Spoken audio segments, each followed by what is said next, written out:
pretty serious thing. You know what I'm saying? Like when you have 7-year-olds that are bringing, guns to school. You know what I mean? That's a pretty serious situation because I mean we all have kids, you know what I'm saying? And thank God that didn't go another way. You know what I'm saying? Whereas this kid is like trying to figure out what he's doing, how to use it, you know what I'm saying? Like, all of that stuff. Um BPS, you know what I mean? Like, Michelle Wu took the school police and stuff out of the schools. You know what I mean? Like, and it's not like incidents weren't happening before. Let's not say that. Maybe it could have been a little more tame, but it's just been like, I mean, ever since the G McGuire thing, or probably before, it just felt like we've been bombarded with stuff like just every day, every weekend, like, you know what I mean? To a point where I was seeing RIP so much on my timeline, I just had to like get away from it. Yo, Payne, where are we broadcasting right now, Payne? Do you see that? We are. Hold up. That's what I'm looking up right now. It looks like it's only on YouTube from what I see. Is it? I can see it in the corner. Yeah, it looks like it's only on YouTube. Shit. Let me check the discussion group real quick. Should have been. So I just clicked on everybody's joint. You know what I mean? Pause the. Oh, okay. So now we should be good, right? Yeah, it should be popping up on the side. All right. I'm monitoring Facebook, so thank you. Yeah. Here we go. So yeah, man, that's 7-year-olds shouldn't be bringing guns to school, but it's like, that's a parent thing, right? I would guess, fellas. Man, I'm so mad about this shit right now. Like, I don't even know where to begin, but yeah, it's definitely. Well, how do we know he even got it from his parent? Like, I've been speaking on OGs stepping up and not allowing not corrupting kids coming up or correcting them from their mistakes or like trying to tell them to be better than them. There's some clowns out here that think that's just cute, promoting young dudes to try to be thugs already. Like, yo, here's your first gun. Like, and the kid's like 7 or 8 or some stupid shit. Like, why would you do that? So we could jump off and say parents off rip, but it may not be. Little Jones. Well, if parents are being more attentive to their kids, they'll know the people that they're around. 100%. Sure. 100%. This is always going to fall on the parents because at the end of the day, like you're the guiding influence in that household, right? Like if Pops is doing the things that he's supposed to be doing, if moms and the uncle and the village that I fucking talk about every week on this show, if they're doing things the way they're supposed to be doing, the OGs wouldn't have these turncoat foul ass OGs wouldn't have the opportunity to turn the kid down a foul path. You understand what I'm saying? Because it's like, no, I'm going with my dad to the park after school. I don't have time to get mixed up with a bullshit ass OG who's living in some glory days from '95. I mean, so hold on, man, because I didn't want y'all to turn me up. You see what I'm saying? Like, I want to turn you up. Let's keep going. I didn't want to be. This motherfucker got a semi-automatic. This ain't no regular pop. That's what he had? Woo! Come on, man. Wow. I mean, so not to get all technical, but the semi-automatic is just the different way of it loading and stuff like that. Like, it's a pistol's a pistol. I don't give a damn if it's a revolver or semi. Either way, he should have never got his hands on the shit. And so I just, every situation, like what Jones said, yeah, may be true. Like some people should be able to go to the park and stuff like that. But as we all know, every situation is not like that. Right. And kids in the in the community do turn to OGs or do turn to the people in the community, unfortunately, right, to see and be like, okay, this is who I think I should be trying to aspire to be like, you know what I mean, to a degree. So I mean, yeah, it's tough. Everyone does that. Sometimes the parents are pieces of shit and they're looking for guidance outside of the household. So you as a quote unquote OG need to fill that mentor role. Like that's just crazy. Like I've had a bunch of kids that I seen grow up bad and I tried to show them something different. Like thugs ain't the streets ain't the only way to do this shit. Like I get respect from dudes from the street. I also get respect from dudes that are corporate. I get respect from dudes that are athletes, but that's because like there's not one way to live. Like you can do all this different type of shit. They might not be hearing that at home. Their parents might sit them in front of the TV and just let them go and not pay no attention to them. Definitely. Lack of like programming and like things for them to do. There's not a bunch of things and options out here also for young people to get into. Also, you don't agree with that? No. Community centers? You know what's interesting? Yeah. I've been trying to blame the system for at least 15 years. Oh, there's not enough services. Oh, there's not enough opportunities. Yo, hey man, that city's littered with community centers. That city is littered with after-school programs. There's no excuse. That excuse is tired and is played out now. That kids don't have nowhere to go. I'm not buying that. It's definitely been a lot of funding cut for things, so I can't. Nah, I don't believe that's not as many. There's way fewer after-school programs now than there were when we were coming up. We were growing. Definitely. Yeah, that's true. That's definitely true. You can go to the elite school right now, yo, in inside the gym. There's probably a bunch of people playing tennis, table tennis. That was in the elite school. Never happened. No pickup run, nothing like that. No programming, nothing like that. Like so, I mean, I don't think it's littered. It might be some, but it's definitely not as much as it used to be before. Program wise, anyways. Program wise, yes. So when you care as the parent, and damn, you know what? I got to work till 6. I understand, right? When you care as the parent, you find a program for the child. Now, what if we're gonna get into this at 7:30? But I say it all the time on this show as well. Not everybody was supposed to be a parent, right? Definitely. That's definitely true. Yep. Yeah. But the common sense of this is I have a child. Let me make sure I put them in safe spaces. Let me make sure I put them in environments that are conducive to productivity. That's part of being a parent. Yeah. Not go to elite school, I'll pick you up at 6. Knowing that they ain't doing nothing there. Send them somewhere else. Figure it out. Yeah. You know what? But the thing about that is also if the better programs are not in your area and it's hard for you to reach to get to those places, and if those places are even affordable. Most community centers right now and stuff like that are definitely pretty affordable. The Gallivan, yeah, I'm about to say the Gallivan. I know kids usually just have to just sign up.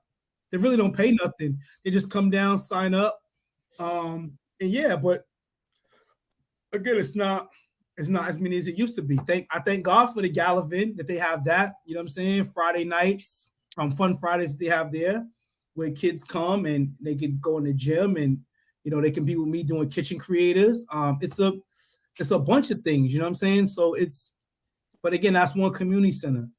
You know what I mean? Like, and I don't think everyone is ran the same or have the people who are there with the mindset to want to do that to help the kids. Some people are just there and it's just a job for them. And they're not into creating and stuff like that. Shout out to her for tuning in. That's what she's saying right here as well. She's saying for some people it's just a job. They're not trying to be a positive influence. Yo, shout out to Nasa, because Nasa's son, her son was one of the first kids on the program at the Gallivan when we was doing virtual. So shout out to Nasa. She got her son involved with it. You know what I'm saying? Her husband. doing a great job with the young king. You know what I mean? So it's no pain. There was a comment up there by Rebecca. Can you put that back for me real quick, please? If the after school okay. All right. That school's on interactive, fun, and Rebecca, first off, appreciate you tuning in. That makes sense. You know? And so then how much ownership, how much onus do the people there take it upon themselves to say, yo, let me do better for the community? You're not doing that as a full-time job, I would imagine. Y'all might know better than me. It sounds like a part-time thing. They come in from, 1 to 5, 1 to 6 in the afternoon. They open the community center up. They, put the toys out, whatever the case may be. But it don't take much to organize a game. It don't take much to organize some kind of thing within the. You're there anyway. Right. Again, but it starts with having people in place who actually give a fuck. Yeah. You know what I'm saying? Like that's most important. You got to have people in those centers that give a fuck. You know what I mean? God rest her soul. Velma Haith, she gave a fuck. You know what I'm saying? Like they were. You got to know the kids also. People like that, they cared and they gave a fuck about that. And they, you know what I mean? They were on your ass about certain shit. You know what I'm saying? Like people who are considered to be OGs right now, from our standpoint, are like what? They're younger than us. You know what I'm saying? Like they're considered OGs to some of these young people. And they're steering them wrong because they might not have had no guidance. Mm-hmm. You know what I mean? Like the OGs that we had, those guys aren't here anymore. Like that actually should be us to a degree. We're supposed to be those OGs right now to the youngins. You know what I'm saying? Because again, we all had it. Each one of us had OGs, whether it was, you know what I mean, like not just your parent, uncle, whatever the case may be, like homies from the hood. And even if they were doing bullshit, they still try to guide you in the right direction. They still told you to go certain way. Again, at least the ones I had. Yeah. The ones that I had that were straight guys in the streets, absolutely positively never ever thought about saying, yo, do this, do that. No, they were trying to push me to do the right shit. They weren't trying to. These guys were stone cold drug dealers and killers and stuff like that. You know what I mean?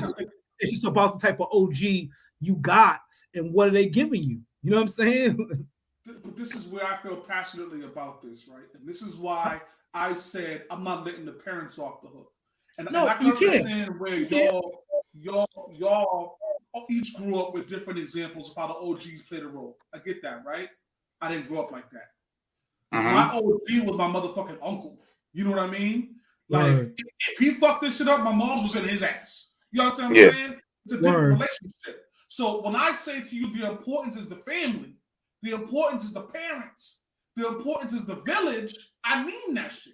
Because then the OGs who's doing bullshit and could possibly lead you down the wrong path become obsolete. But all you're getting is the love that you're supposed to get from the family. Yeah. But see, not all OGs are in the streets or doing wrong. You know what I mean? Like there's OGs that aren't, and wouldn't they be considered part of the village? Because the village ain't just family; it's also friends of family, also the neighborhood, also Miss Jones next door. You know what I mean? Like, so. Yeah. You're right. But for me, it's always going to start with the family. It's always going to start with the parents, moms and pops. Right. Right. Yeah, it always starts. In hindsight, yes, it absolutely should. Right. In circumstantial situations, everything ain't like that. So there has to be some alternative. So why can it not be that? I don't understand. Hold on. Yo, hold that thought.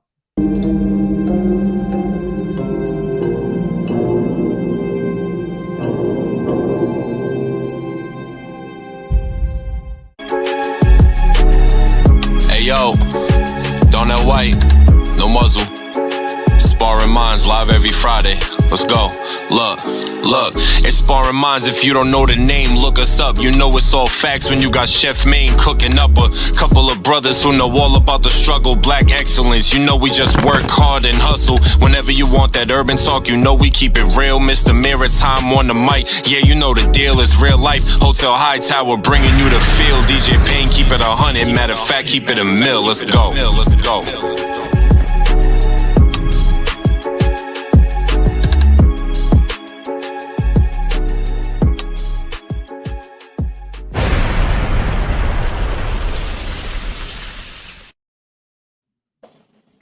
Yo, we back. Welcome back. Episode 120. Yeah, man. Episode 120. You know what I mean? I can't believe I've been doing all these episodes with you motherfuckers. What do you mean? How we been putting up with you for this long? It's amazing. And some of us Don't try to flip it on me. I'm the one who said this. All right, don't try to flip it on me. I'm probably the most sane person here. Oh, Jesus Christ. Now we're telling lies on TV. Can we let the people know what type of temperature we on tonight? Because listen, man. Listen, we don't have these kind of shows too often. If you tune in for the People's Court, we're gonna disappoint you tonight.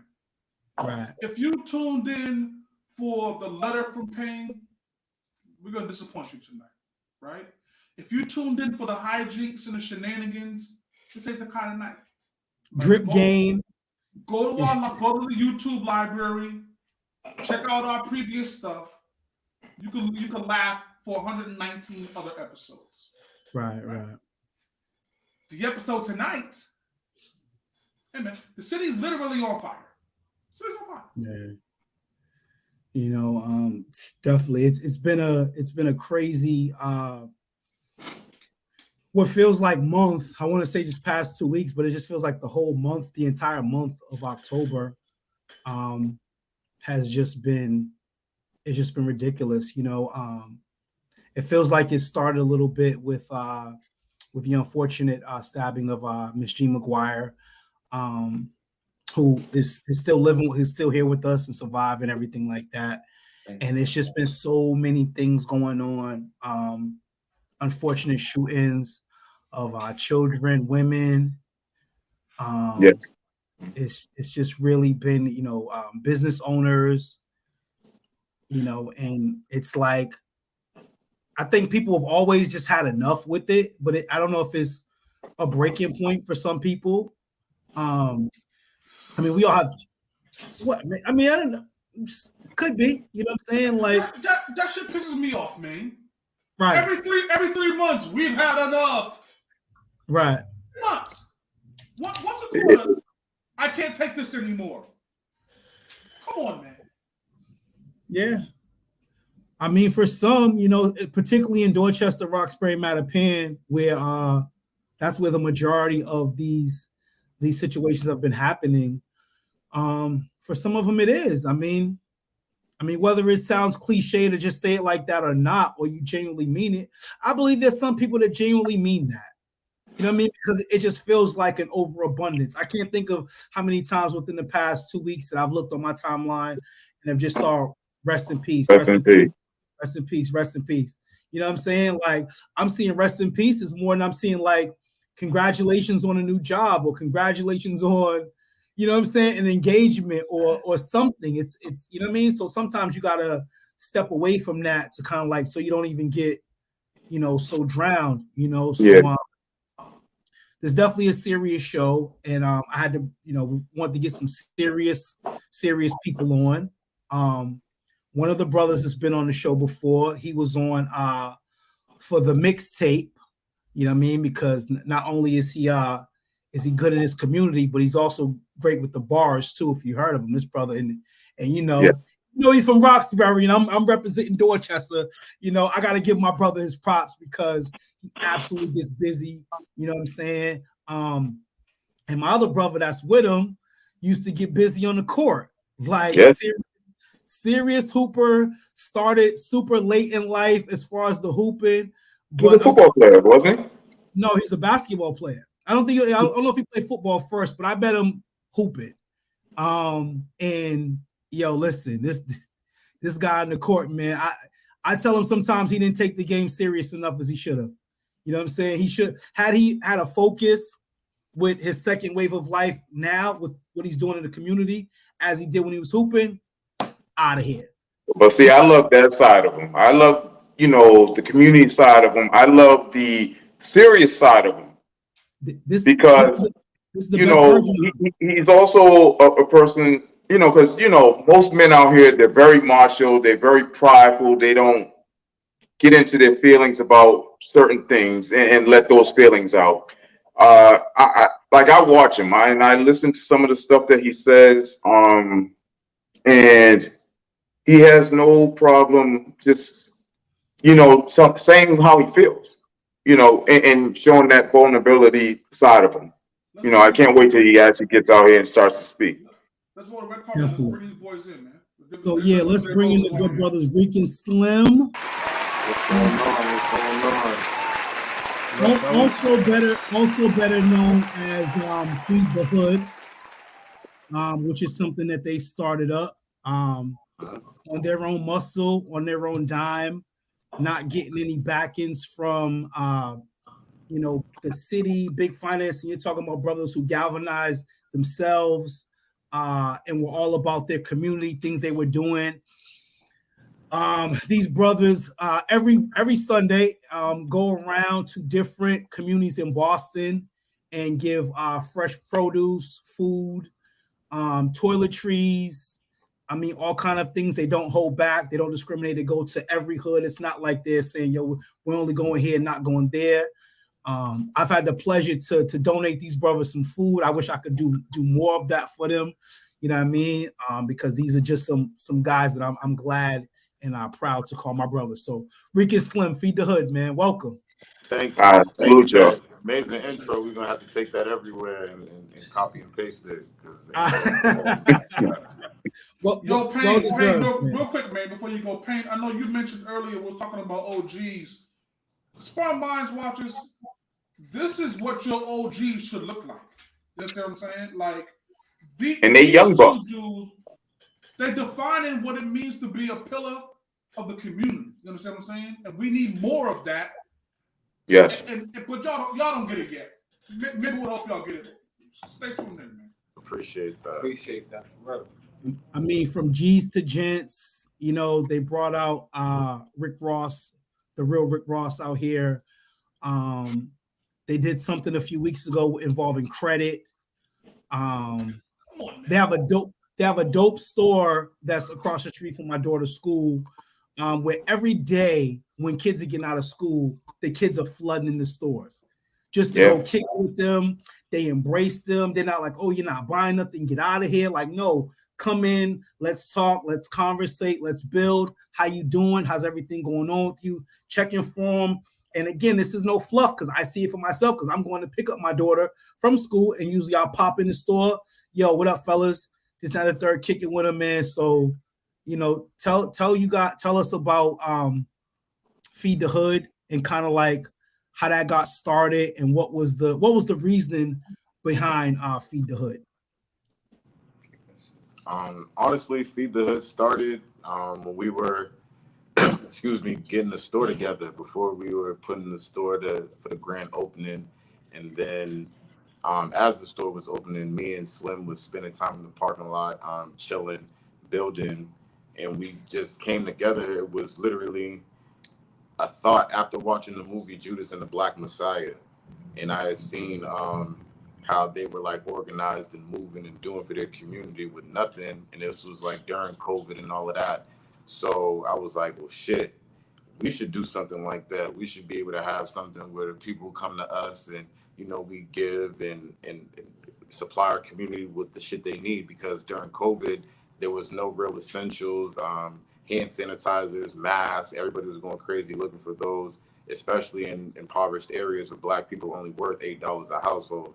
So we felt like we had to step up and do something if we're going to have this store now to be able to, create a place in Boston where Black people could say that, we put something out there that was positive for the community, that we're holding events, we're doing stuff, a piece of the culture, because we felt like we've had stores like that and we just want to continue that legacy to, put our niche and spin on it for generations to come, for them to see positive stuff. So initially it was just supposed to be one day. Feed the Hood was supposed to be one day, just the initial drive, looking for stuff to help people get essential items that they needed. And then it literally turned into a year and a half later, feeding over 20,000 people.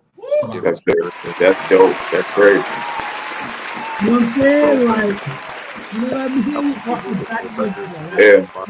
Come on, man. But that's just one side of it with Voices of Liberation, because like Maine talked about, with the after school program that Slim helps, pioneer with the kids from the Curly school who come over right after school, and he just embraces them, takes them in, buys them food, gives clothes, hats, whatever. It's, but they need that type of stuff. He can speak to it more than I can, because I'm usually during the day running around like, I don't got no sense. But I'm picked up. I usually come in after 5, but Slim, until then, he's holding it down, and he's giving the direction and the vision that they need, that they can see somebody that, looks like them and comes from their community and has nice stuff, but, he's able to be real with them and show them a positive light. He can speak to it more than I can.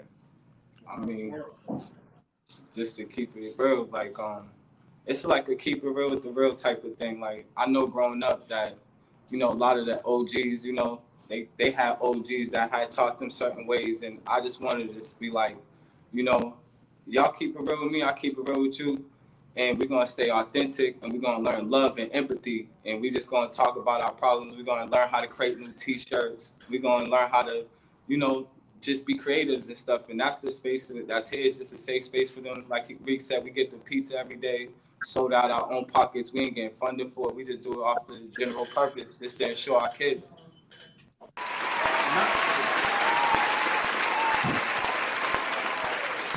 That's a question I had. That's a question I had for you.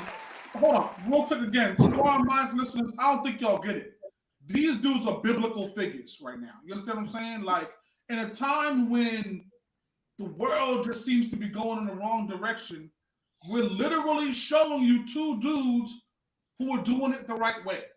Right? Yes. They're showing you the path. You can't sit at home now and say, man, my kid is just playing in the park from 2 to 6 because I can't afford. Take him down to Slim. He got you. You know what I'm saying? Like, there's no more excuses. We just started this show talking, man, about there might be a lack of institutional. These dudes is right here. Right. But before we go, can we tell the name of the store and where is this located so the viewers can actually, get down there? Check it out. Scope HQ at 484B Center Street, across from the Curly School, right here in Jamaica Plain. We're here 1 through 7, Monday through Saturday, and every Sunday you can catch us on Feed the Hood. We here. This is our stationary stuff. You need some goods, you need a TV, you need some clothes, whatever. You can, even if you want here, you're struggling, you don't want nobody to know. We don't take pictures of nobody, no videos. So that was the main purpose of that, so our people can get the help that they need, because so many of our people got so much pride that they won't admit that they might need a helping hand in that moment.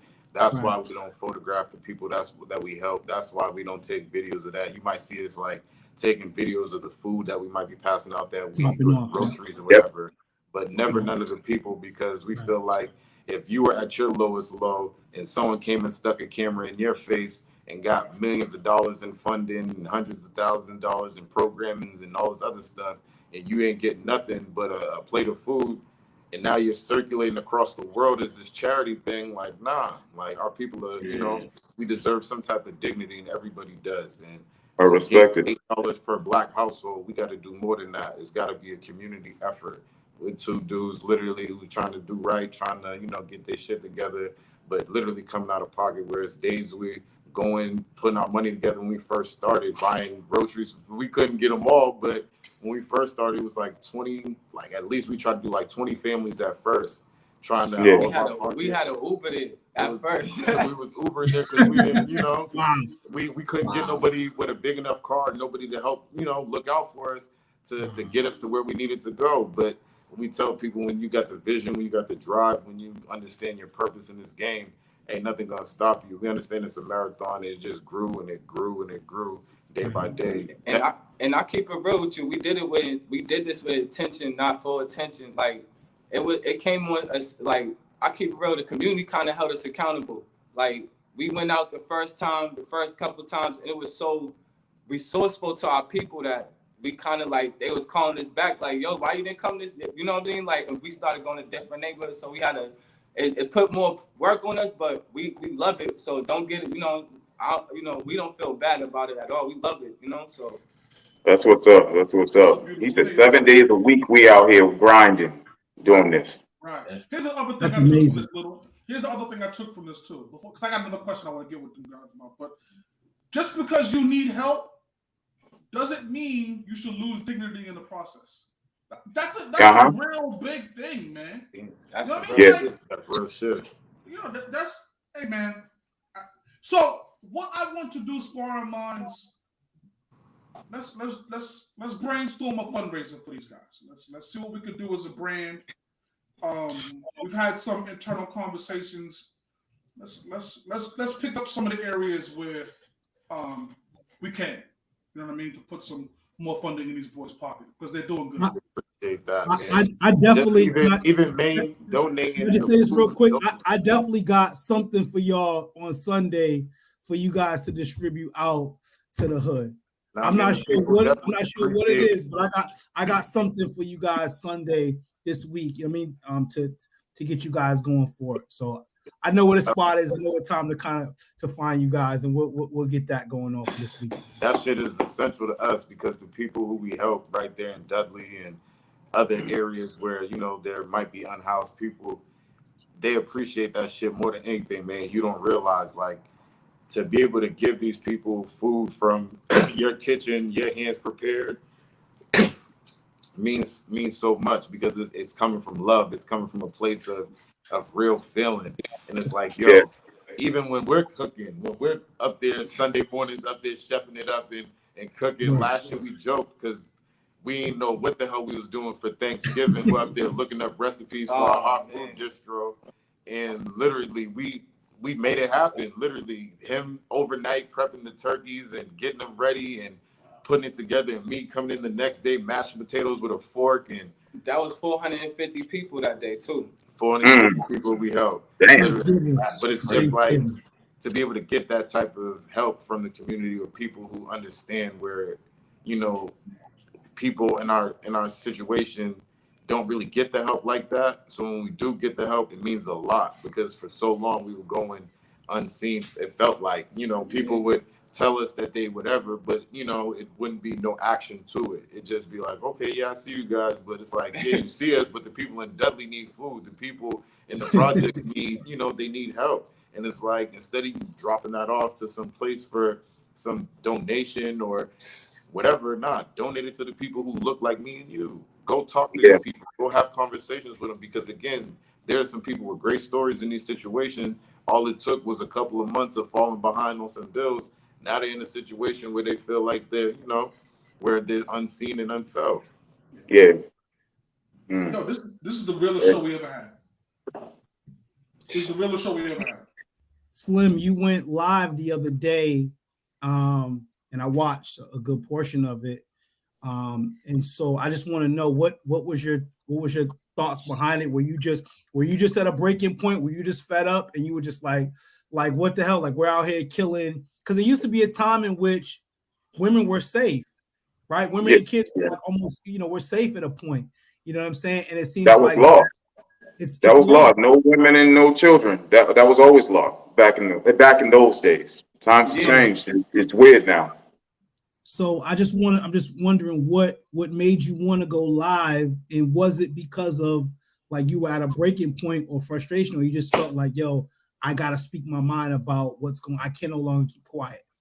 You hit it right on the note. Like I feel like it's at a point where this conversation is bigger than all of this. Like you said, with the, you know, there's a lot of shit going on in our neighborhood, excuse my language, but I feel like more corruption is winning right now. Like European media is defeating us on steroids. Like it's taking us out our shit, and we ain't finding that light in our community the right way, like in ourselves. You know what I'm saying? Like we as a black community, like that's not a black culture. Like killing each other, the whole dead ops, the whole shooting women and all, like that's just not that's not us, and it hurts my soul because I actually know people who are impacted. I know the families, you know what I'm saying? Because Boston's small. We all know somebody who's been impacted by this BS out here. So at the end of the day, I feel like more corruption, yo.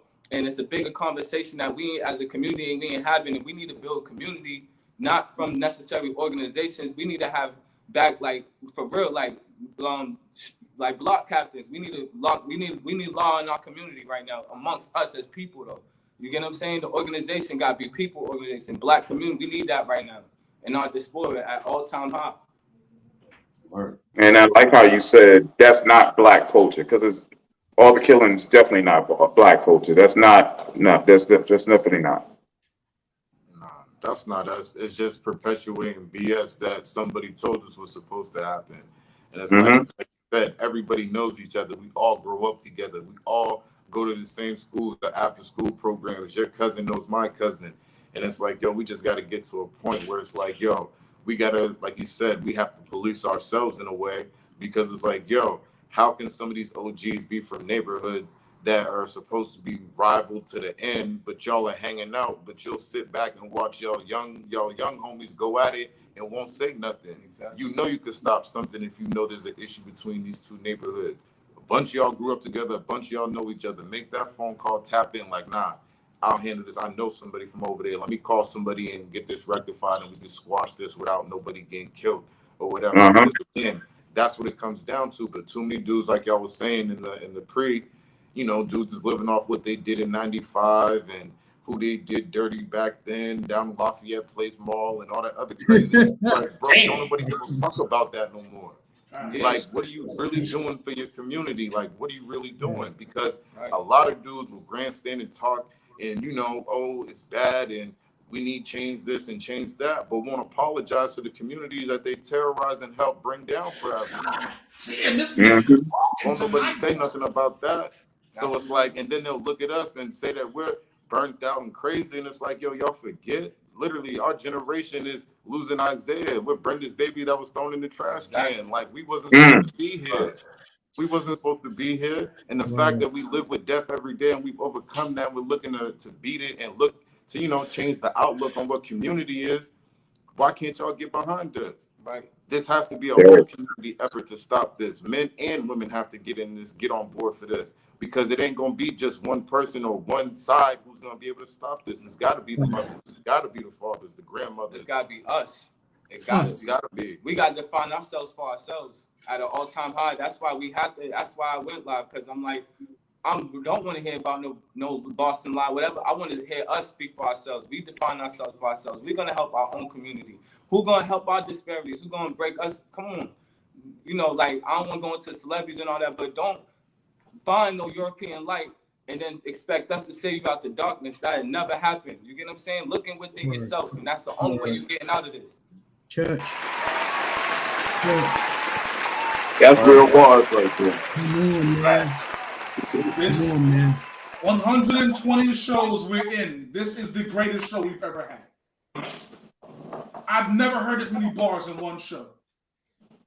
It's gotta happen. It's gotta happen because so many people sit silent. So many people, you know, that was the reason why we started this, honestly, because we were tired of everybody talking about during the pandemic, people need stuff and donate this. And it's like, yo, I don't see nobody doing nothing. Like, yo, our people are really out here struggling. Yo, people are really out here messed up in the game, and y'all are sitting back waiting, hoping for some mystical figure to come out the sky and save us. Right. Like, ain't no white man, looking to help us, and ain't no slick talking nigga, no suit gonna save you.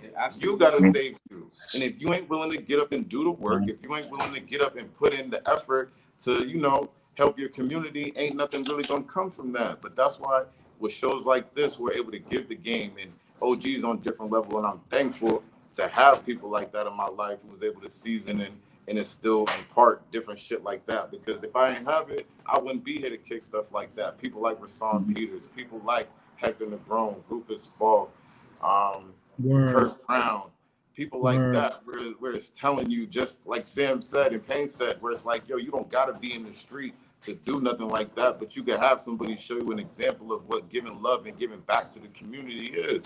I remember plenty of times those people where I mentioned came out their pocket and looked out for us and paid for stuff. Kurt Brown. Maine took me one time. I just started playing basketball. I just came out the streets, technically, like, being honest. And it's just like, Maine was like, yo, you want to play in the summer league real quick?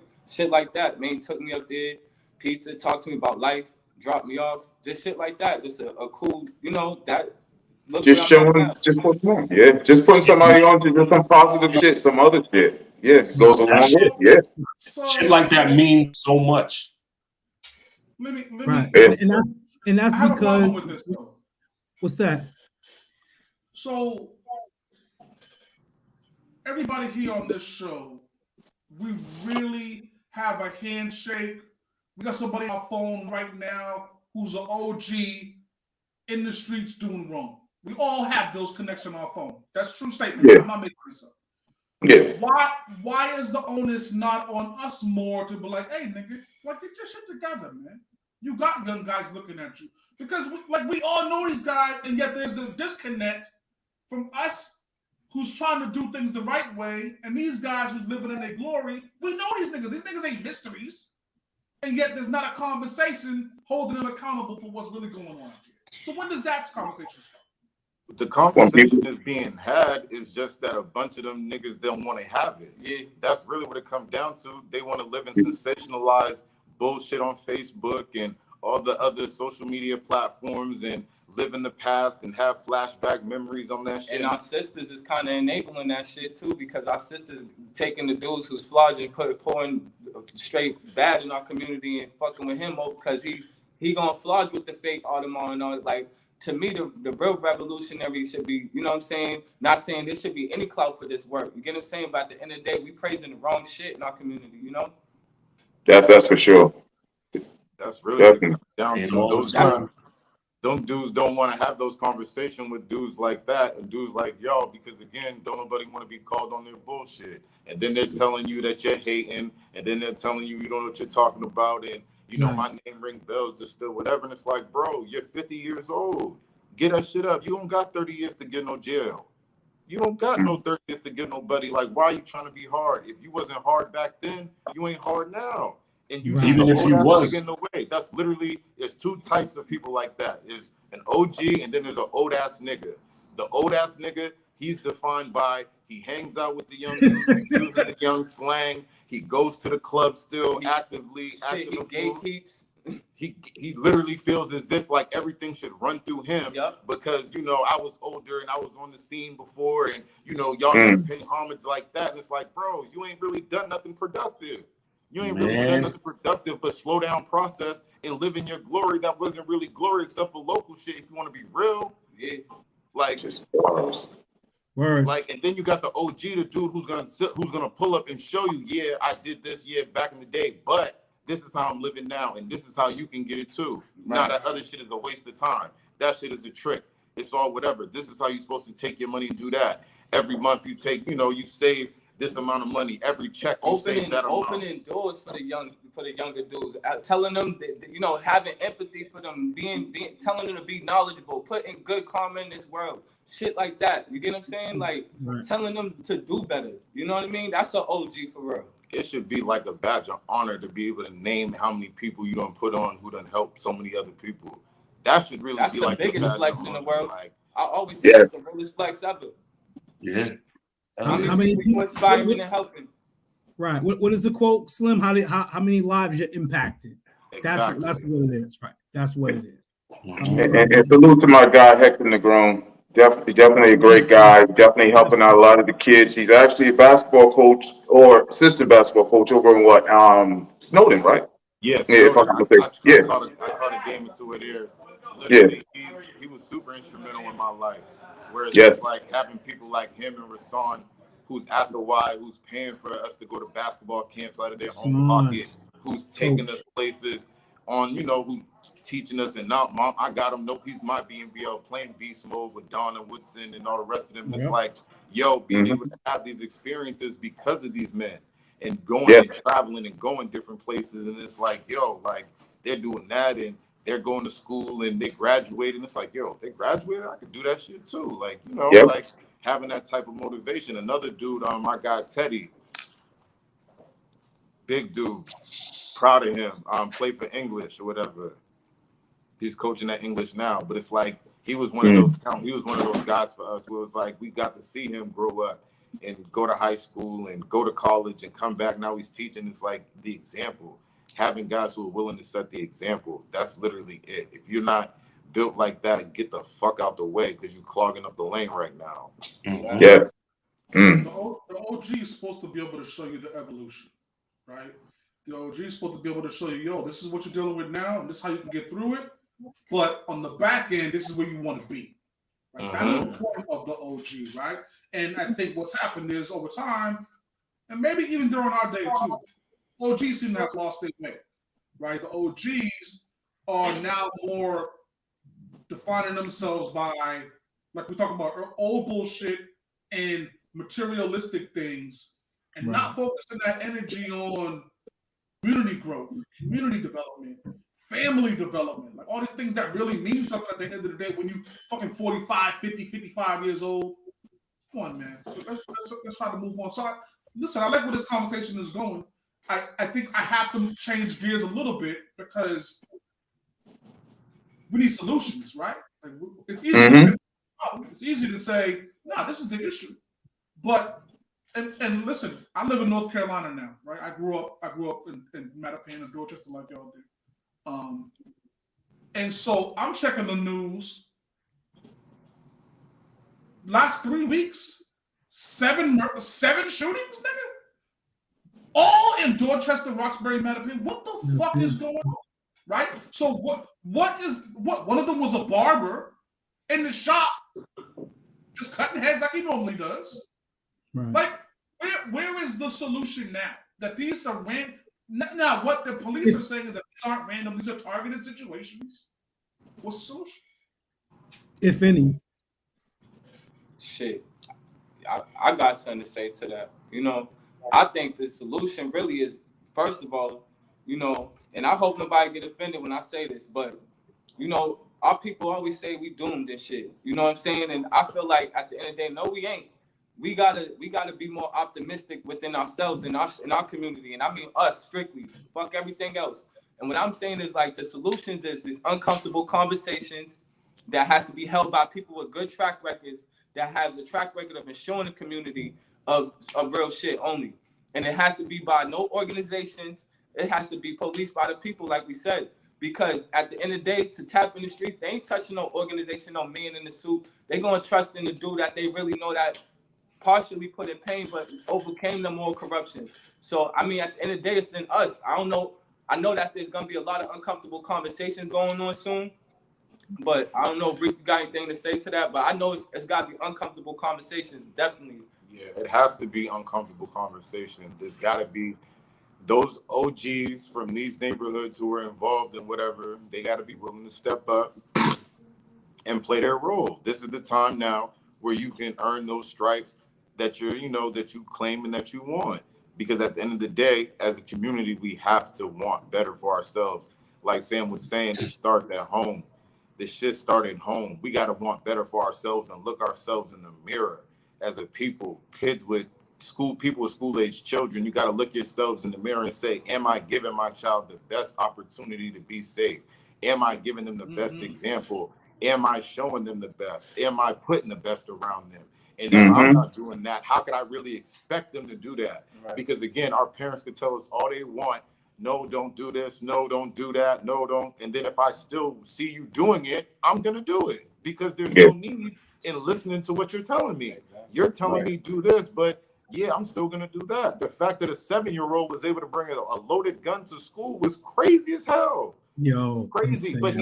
But that 7-year-old done seen somebody around them that's load up a gun and put it somewhere and tuck it because they feel like that's what you do when it's safe. And our babies ain't things slow. They pay attention. They watch the news. They hear the music because at 2 years old, they're able to emulate a TikTok dance. So again, if they're able to do that, they're able to pay attention and hear what's going on the news. They're on Facebook, they're on Instagram, they're on the internet browsing and seeing all of that. So we have to be mindful of what we're putting in the atmosphere and giving them. And I don't want nobody to be shocked because at the end of the day, it's $8 per black household. These are people, the most poorest people. Poorest people are also the most creative, and that could come in the best way and that could come in the worst way.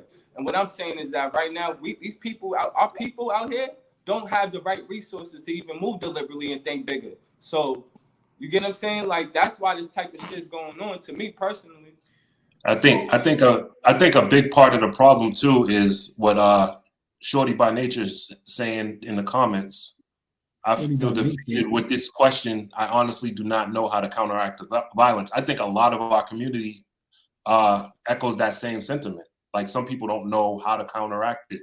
Most people think you have to counteract violence with violence, which is not true.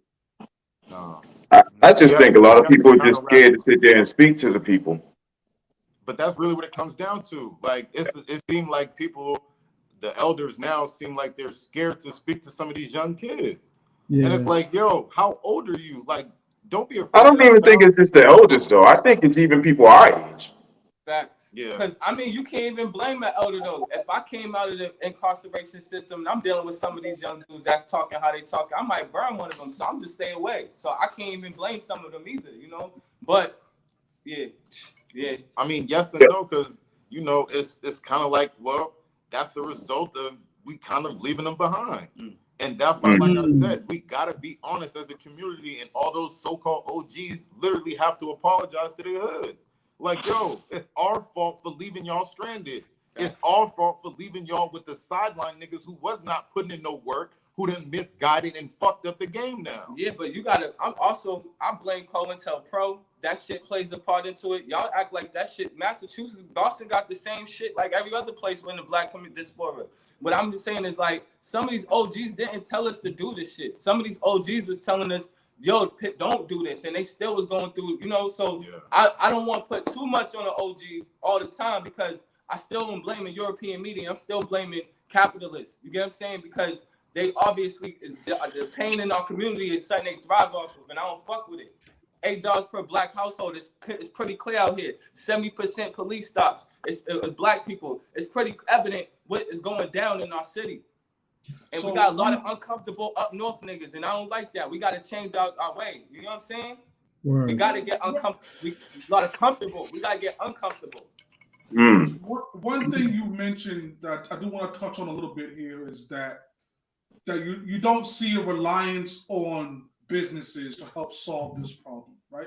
Let me give you 3 business entities that ideally, in a perfect world, should have a major impact on the solution of this problem. Let me give you 3. The church is one business entity that should have a part in this solution, right? The Boston Police Department should have a role in this solution, right? And thirdly, all of the Boston community centers should have a role in this solution, right? So those are the 3 entities that should have a role in this conversation. So where is the disconnect with those business entities? Obviously, the Boston Police, we get it, right?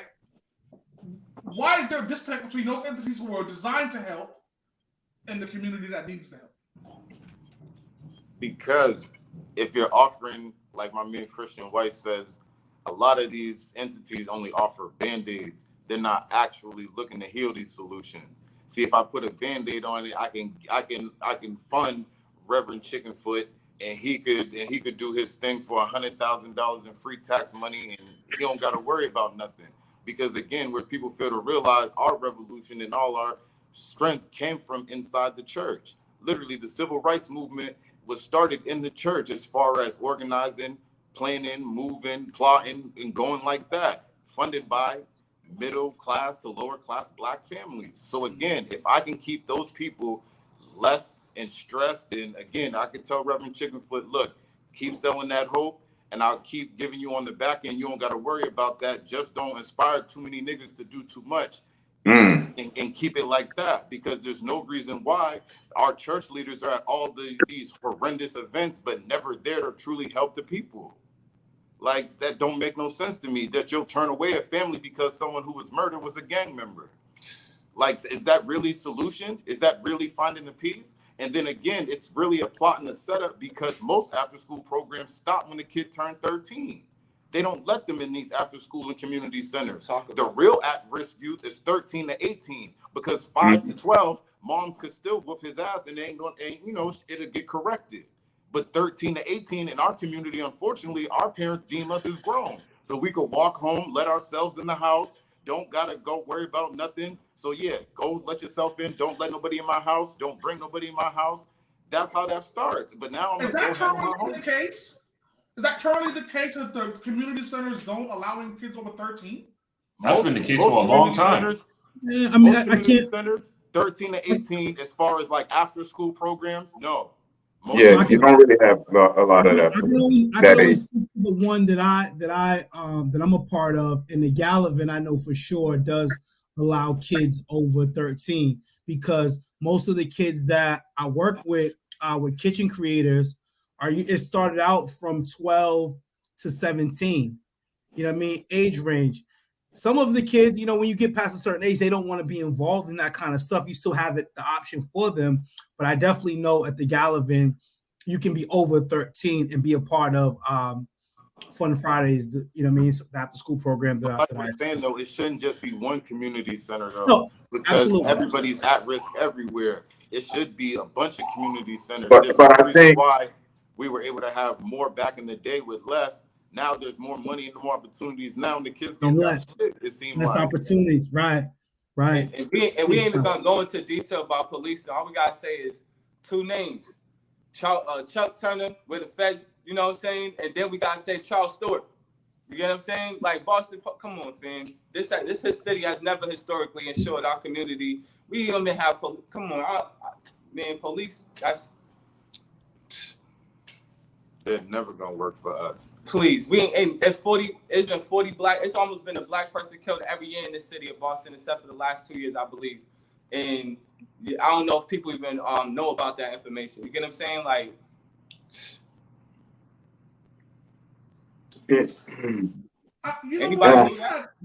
had Liz Miranda on the show, and I wish we had spoken to these guys before that. Because there were questions that I could have asked Liz Miranda that she would have had some answers to, right? She was the representative at the time, right, Jermaine, if I'm not mistaken? She was, I think she was just she's a state rep now. She was city council. She was city council at the time. I think this would be the opportunity to open the door and have that kind of conversation. Like, hey, so in your role, how can you help with this disconnect? Because there's clearly a disconnect. And that's the kind of person that can kind of help build that bridge. You would agree with me, right? Definitely. Should be able to. Absolutely. Mm-hmm. Absolutely. Again, we're looking for solutions, right? And like these guys below me, hey man, sometimes the solution starts with an uncomfortable conversation. And who better to have the conversation with than somebody who, you know, is in those offices, right? Maybe we revisit that. Maybe we have a conversation with that again. We'll figure that out. Yeah, definitely. Sparring Minds, I don't want to be the one to say it, but we are up against the clock. I mean, this show was so necessary, you know, and I told these guys that before they came on, and how important it was to have them on to kind of speak about what they're doing. It's amazing that more people haven't had them on their platform to speak of the things they do. But I'm blessed and grateful to know both of them personally and to have the relationship with them, and for them to tell me also that they held off on other opportunities to make this one their first time as far as doing the interview. So and that's dope. I definitely can't thank them enough. Thank them enough for that. You know what I mean? Appreciate you guys. You guys are a blessing. Like I said, man, you already know. My brothers, love you guys, man. And like I said, for you on Sunday for the community, man. This is an important episode. We needed this episode tonight with everything that was going on. We needed you guys on. So thank you and appreciate you, man, so much. We needed to be on here and speak truth to power with all that. But Sammy, I need to get down there to Slaves and find me and Mary J. Blige or something. Mary or something, Sammy. I know you got the other. See now we doing a little bit too much now. No, this was the mirror time, God. Brotherhood means I will always come for you no matter the cost. And these brothers from Feed the Hood right here, they embody all of that. So I salute you guys. You know, love y'all. Gotta get them back on here. some other time, because today was definitely a great conversation, man. And Definitely appreciate it, though. And real quick, they are having a Halloween event that is tomorrow, Sunday, 7 p.m. Is it 2 days or 3 days? It's for 3 days in a row. Yep. Okay, you guys want to speak to that? I don't want to speak for you guys. You want to just talk about that real quick for you? Yep, 2 to 7 p.m. tomorrow in the parking lot next to our store. It's a graph jam. It's going to be a lot of art games. Some of the biggest artists in the city coming out to teach all the kids to do art. We're going to have a whole bunch of art saran wrapped all over the trees, and all the kids can get involved. Got free games, candy, DJs. It's going down. I'm glad y'all in North Carolina, because he definitely be down there messing up all the kids' shit, trying to get everything now. All in the paints and no. Sparring Minds listeners, these boys have it figured out. Jump on their Facebook page, support whatever they're doing. We are absolutely 100% going to put together a fundraiser of some sort soon. Yeah.